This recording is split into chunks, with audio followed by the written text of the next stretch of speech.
amasa in vena khenglot YouTube channel atangin kalo lom le vek chewa voini hi date ne som ni November sang he som ni le pathum thotan ni ani a voini a hian ka u te alawa hei fe turin ka kalme kania bu seng turin tuna hianin chul ni kum chul kha ka thleng trep to a tukin chu ka kal jing ang renga hei dariat tuna hian dariat le chan ve bor velania ka thleng trep to ni ti chuan voinia hian aremani chuan kan bu seng lai te bu chil lai te le thil dang te po aniang chu lo ti lan kha kan tum dona khongai takin he channel hi ila surprise lo nei chuan khongai takin melo surprise sakla like le share te po kha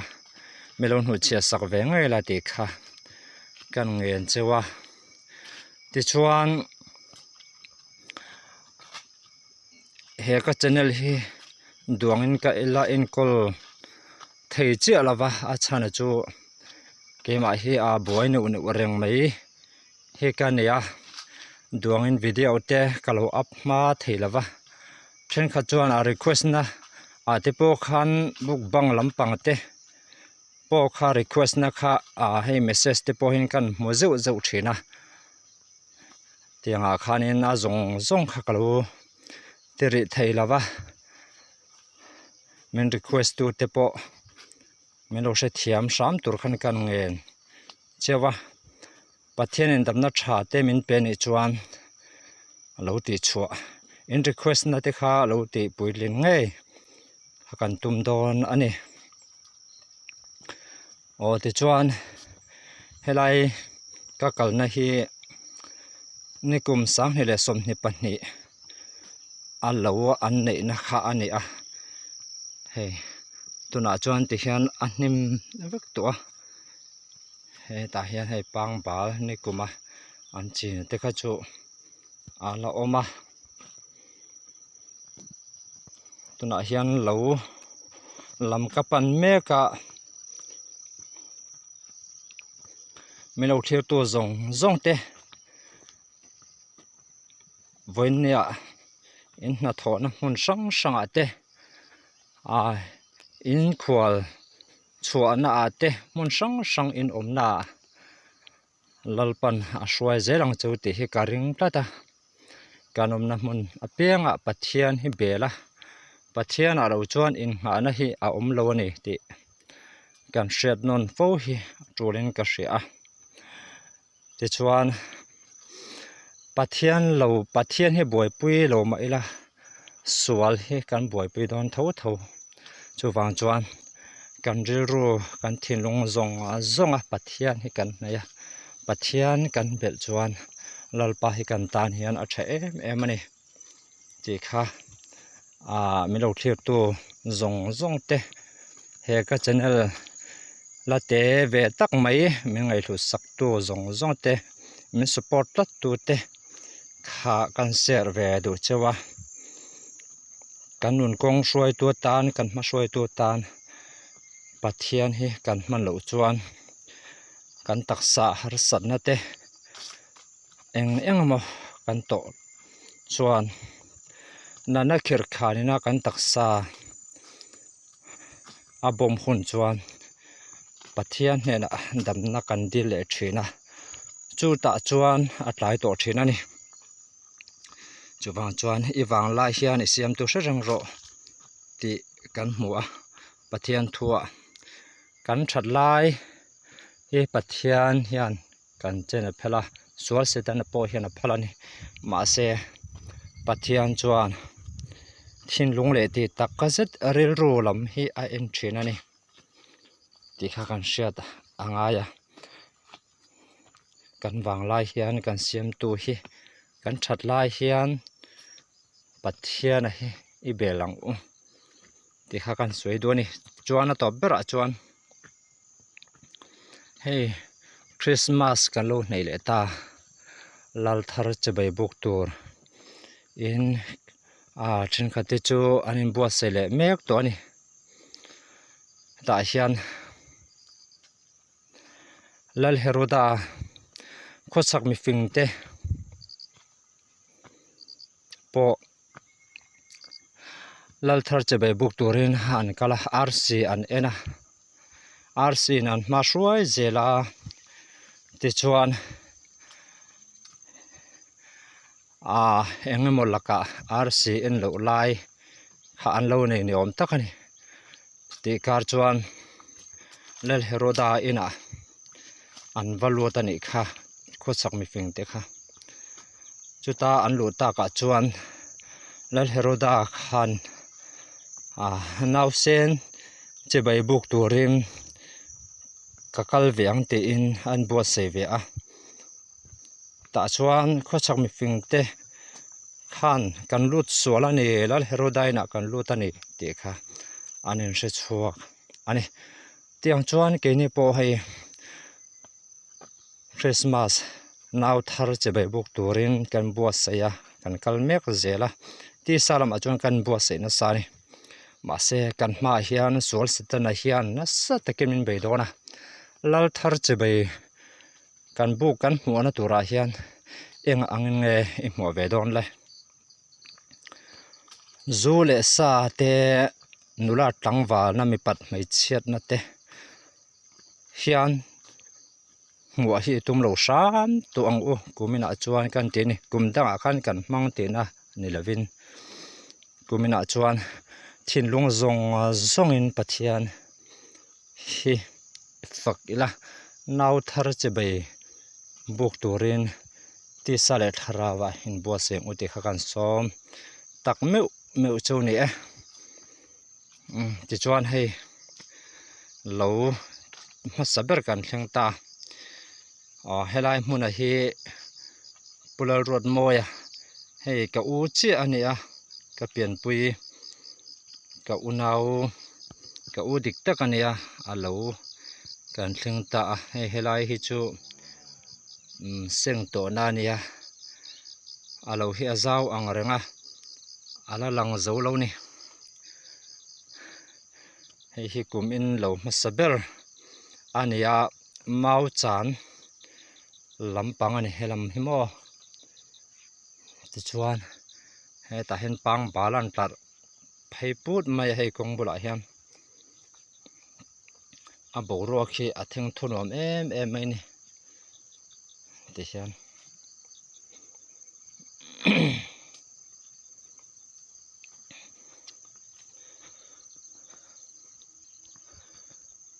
pangpar te oma zam zo te ani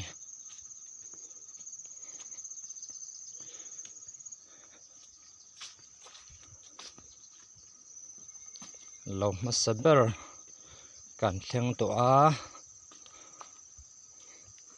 voin cafe na tur hi kan u pa berte lava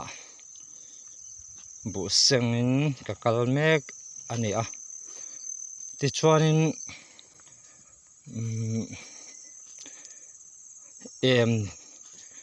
em le fawa la ka nga ya khuta tang angai phot don ani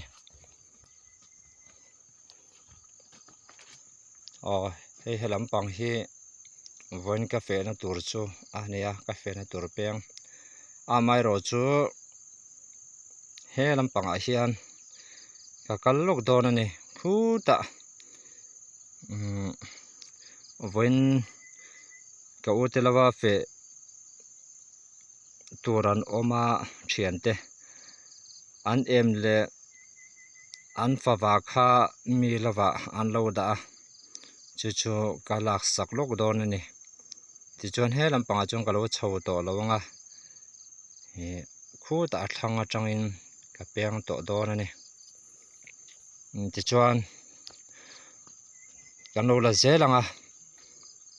amun thlam velte le abul vela thlai te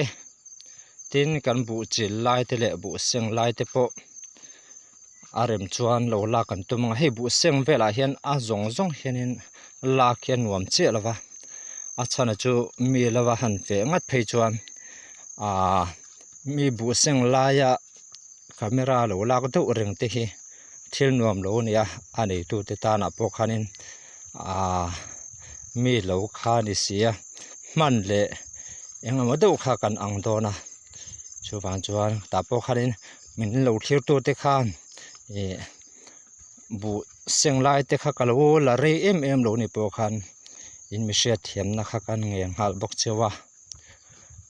kan hun man dan kan hun ton dan zerin voin chu lo lak kan tum do nia mi lo thlir chhun zom zel do nia ole helai hmun a hi kapuria te lo ania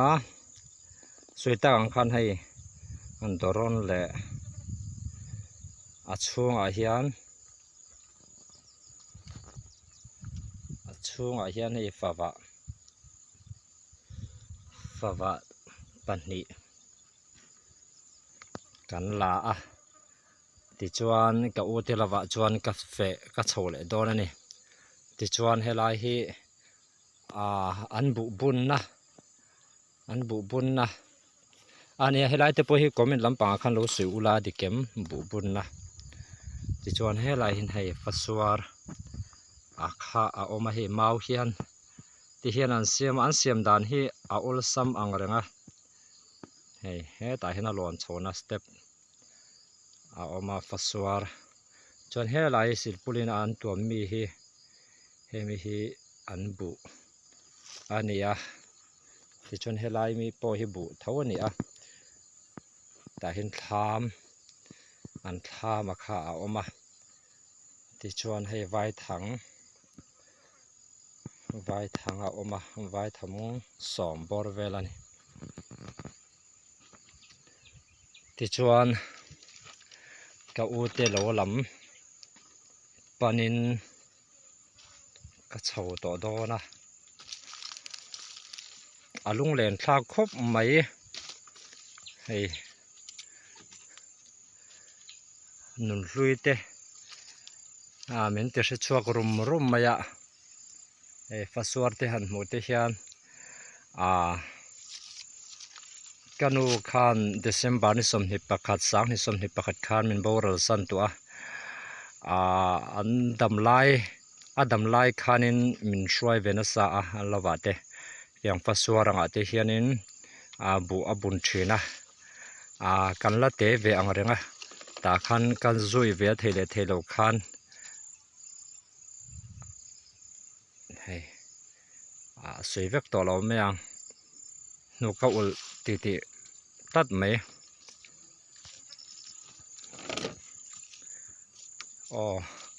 ti chuan he lama hian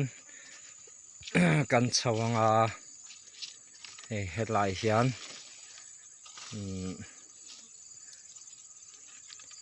bok te in ta hian bu kan lo zara hei hi pudin puite aria buk ania hei bu pol an pha bu pol an pha lum don khop mai ta hin chuar te a oma ti chuan helai hian hei bu te om boka chuan lai thlam hi purin muala te thlam ania chuan helai hian bolhlo bom om bokani ti chuan hei ta hin vai hlo an ching boka hei ta point fasuar om le thawa comment tam to lawang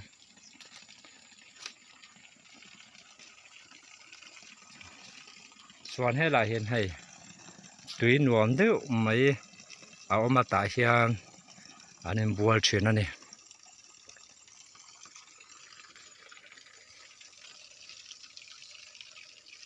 lunglen thlak khawp mai soi tura tam anga renga amai ro chu han soi vek sen kha ani lova ta hin hei mai pawl a awm bawka mai pawl tui hun lai tak ani ka ute an lo lam panin a kal meka hei helai hian thlam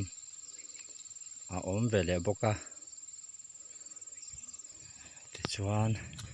tuna ka kalna mual tura hi lakhui mual lakhui hmun lama kal dawn ani an tinuam ang reng khawp mai hei bu thlam tuala chil tur an dah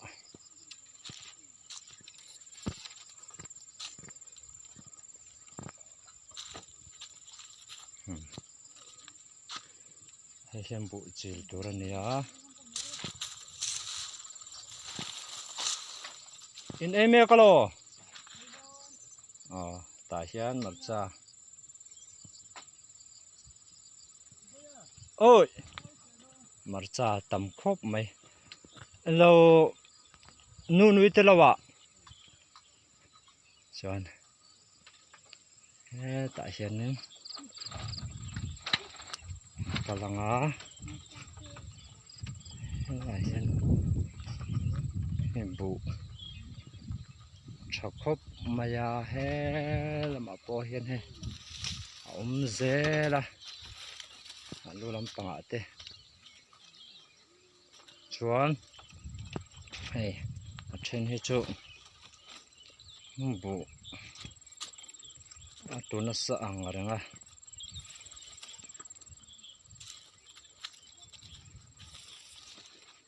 tunah hian lakhui muala kal mek ani hei thlai hmun kan thlenga hei thlai hmun te hi a tha em an thlai te hi chiang taka han focus chak om rualin ka tlai deuh tawh sia chuwang chuan a zawng khanin kalo focus vek dawn lo ni hei thlai rah te pawh hi a awm tawah hnuai lamah hian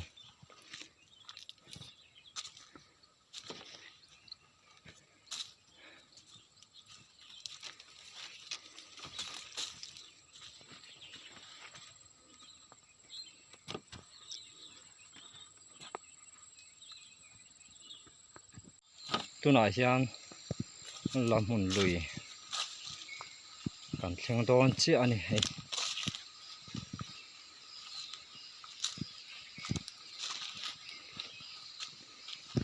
a kawng hi a then lai hi chu kala har sa anga renga phone camera hi a phedeuh mai theia kanin hre thiam tlang dawn nia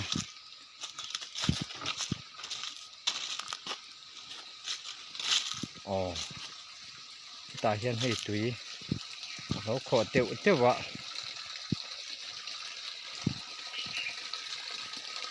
tui dawn khawp mai hei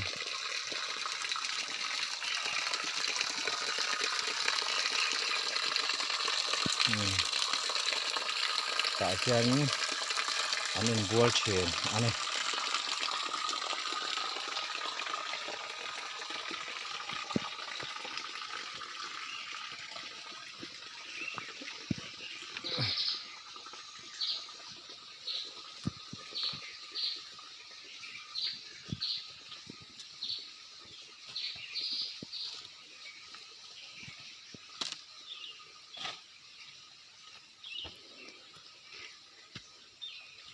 Christmas a hnai tawh bawk sia ke ni lamah chuan October ni som panga bor vela tang khanin Christmas la in khom na vela te po hian kan zai tan to a min lo thlir tu te ha yang e kan shelawa nang mani lampanga Christmas la mas la te in zai ve to em hai lampanga chong kan bei mop to mai ni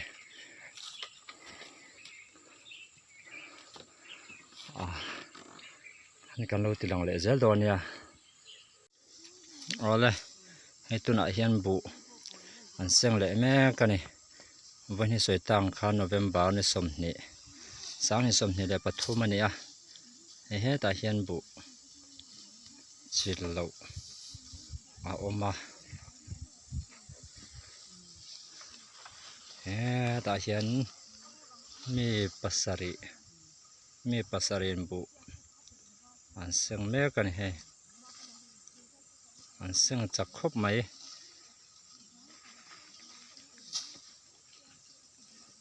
mi pa pathum le mai chia pali an ni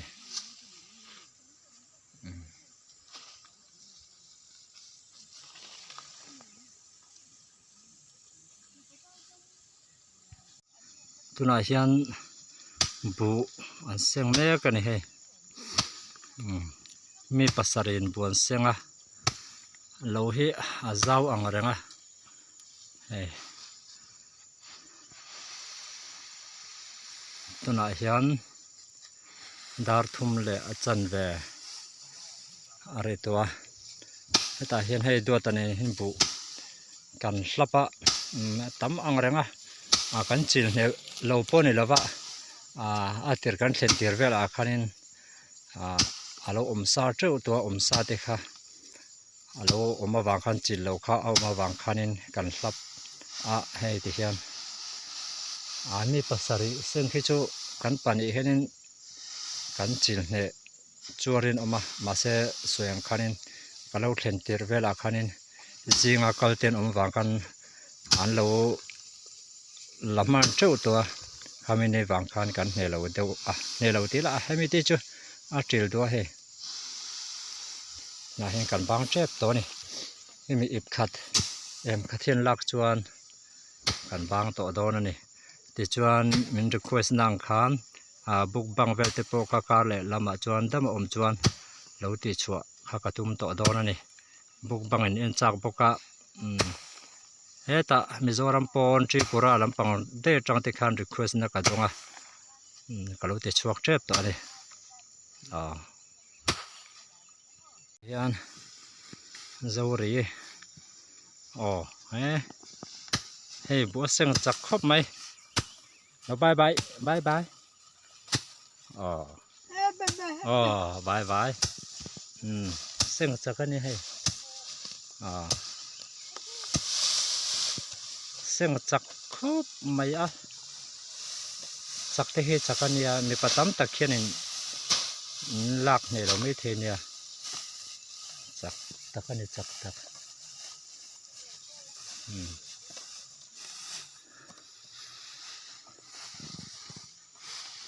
hei ta hian hei an da seng me kan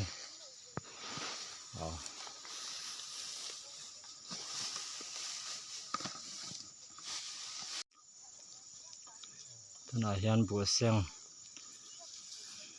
local me ka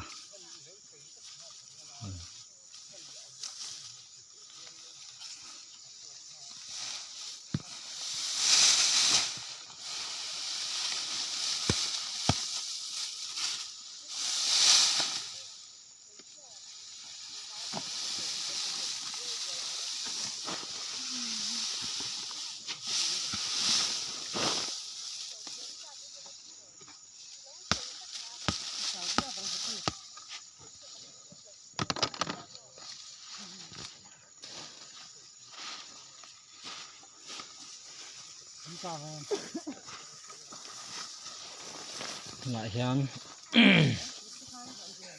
darli rit na tur min som panga borvel ala omani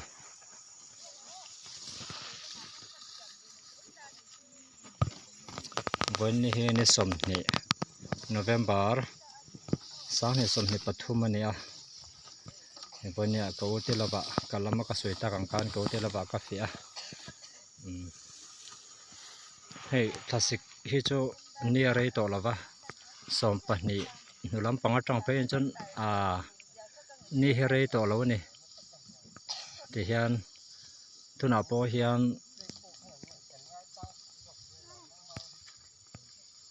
เฮ้ยตัวนั้นเห็นเราฉุกแม่กะ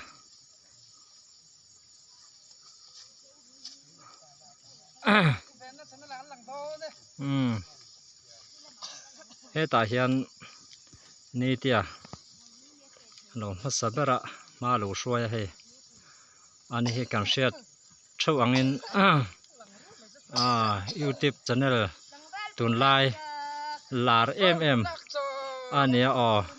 บุลักจากไม่บุเสียงจากอันนี้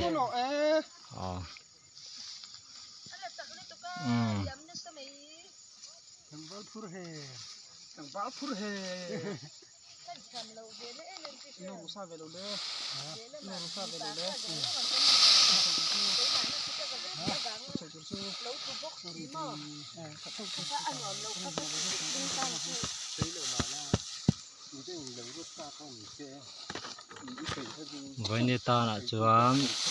ดูตกไม่โดนนี่ปูมาอะไรมานี่ปกกะยังดิ